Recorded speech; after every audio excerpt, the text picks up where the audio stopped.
नमस्कार।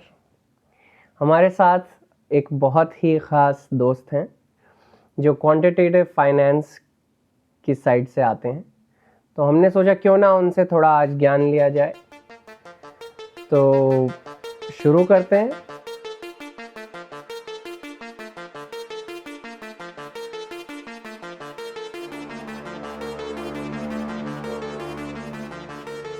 फाइनेंस के बारे में जानना चाहते हैं। क्वांटिटेटिव फाइनेंस से ज़्यादा हमें फाइनेंस में इंटरेस्ट है, ताकि क्या है कि हम अखबार पढ़ते हैं, वॉल स्ट्रीट जर्नल पढ़ते हैं या कोई भी, तो हमें काफ़ी चीज़ें समझ में नहीं आती।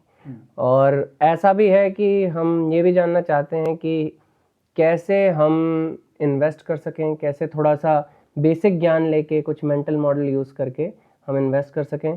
हम आपको ऑन द स्पॉट तो नहीं डालेंगे कि हमें इन्वेस्टमेंट स्ट्रैटेजी बताइए हमारी पर्सनल, वो लोगों के ऊपर है। तो हम कोई इन्वेस्टमेंट स्ट्रैटेजिस्ट भी नहीं है, बस हमें बेसिक्स जानने हैं। तो एक चीज़ जो मैं बहुत सुनता हूँ आजकल, जैसे चीज़ें के दाम बहुत बढ़ गए हैं, तो इन्फ्लेशन की चर्चा होती है, तो क्यों ना उससे ही शुरू किया जाए। हाँ, sure. First of all thank you show में बुलाने के लिए। और हाँ, तो इन्फ्लेशन एक चीज़ है जो कि हम सबको ही अफेक्ट करता है, और we regularly read about it on the news, है ना। तो बेसिकली इन्फ्लेशन एक कॉन्सेप्ट है कि कोई भी चीज़ जो है उसका जो प्राइस है वो बढ़ता रहता है ना। और उसका डिफरेंट रीजंस हो सकता है। फॉर एग्जांपल, जैसे कि लेट्स से आपका जो करेंसी है, आप अगर इंडिया में हो तो वो रुपी हुआ, या आप यूएस में हो तो वो डॉलर हुआ। तो करेंसी का जो वैल्यू होता है वो दिन के दिन मतलब कम होता जाता है ना। अच्छा। हाँ, तो एसेंशियली क्या होता है कि लेट्स से कोई एक चीज़ है, जैसे कि लेट्स से कोई खाने का चीज़, एक बर्गर लेट्स से, तो वो अगर सेम आप पहले लेट्स से 10 रुपीज़ दे के खरीद सकते थे, तो अभी वो सेम चीज़ खरीदने के लिए आपको 15 रुपीज़ देना पड़ेगा, क्योंकि जो 1 रुपये का वैल्यू था वो अभी कम हो गया है। अच्छा।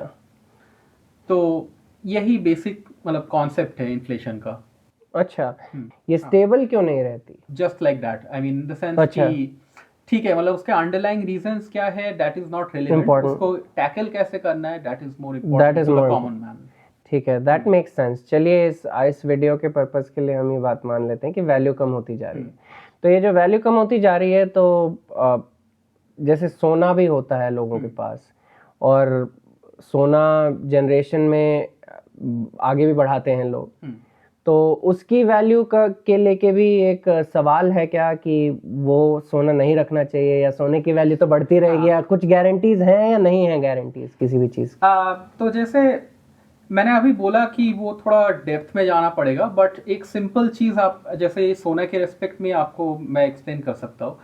तो सोना ऐसा एक चीज़ है ना जो कि दुनिया में मतलब उसका सप्लाई लिमिटेड अच्छा। है ना।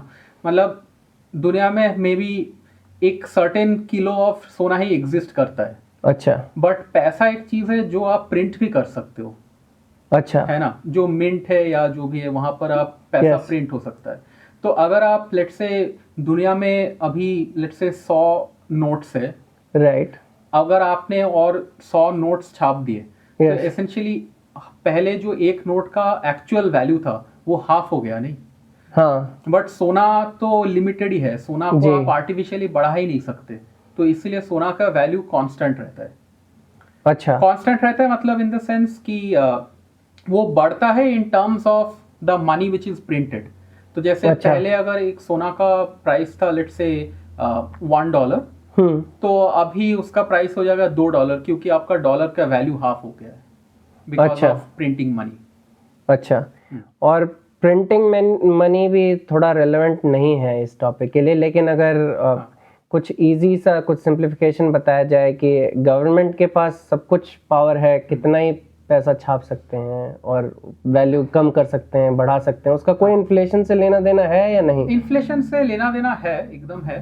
क्योंकि जैसे कि हम सबको मालूम है कि 2008 में एक बहुत बड़ा फाइनेंशियल क्राइसिस हुआ था, तो उस टाइम क्वांटिटेटिव ईजिंग करके एक पॉलिसी अडॉप्ट किया था यूएस गवर्नमेंट ने। अच्छा। तो जबकि they had to bail out मतलब डिफरेंट फाइनेंशियल इंस्टीट्यूशंस, है ना. ओके. तो and how did the government do it? They just printed more dollars. US Oh. Government में तब पैसा छापा ताकि वो लोग पे कर पाए to bail out these banks.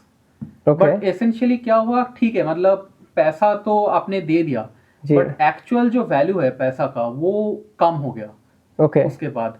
So for example let's say पहले अगर कोई घर का कॉस्ट था लेट्स से 1 करोड़, तो क्योंकि आपने पैसा छाप लिया वो घर का कॉस्ट हो गया 1.5 करोड़.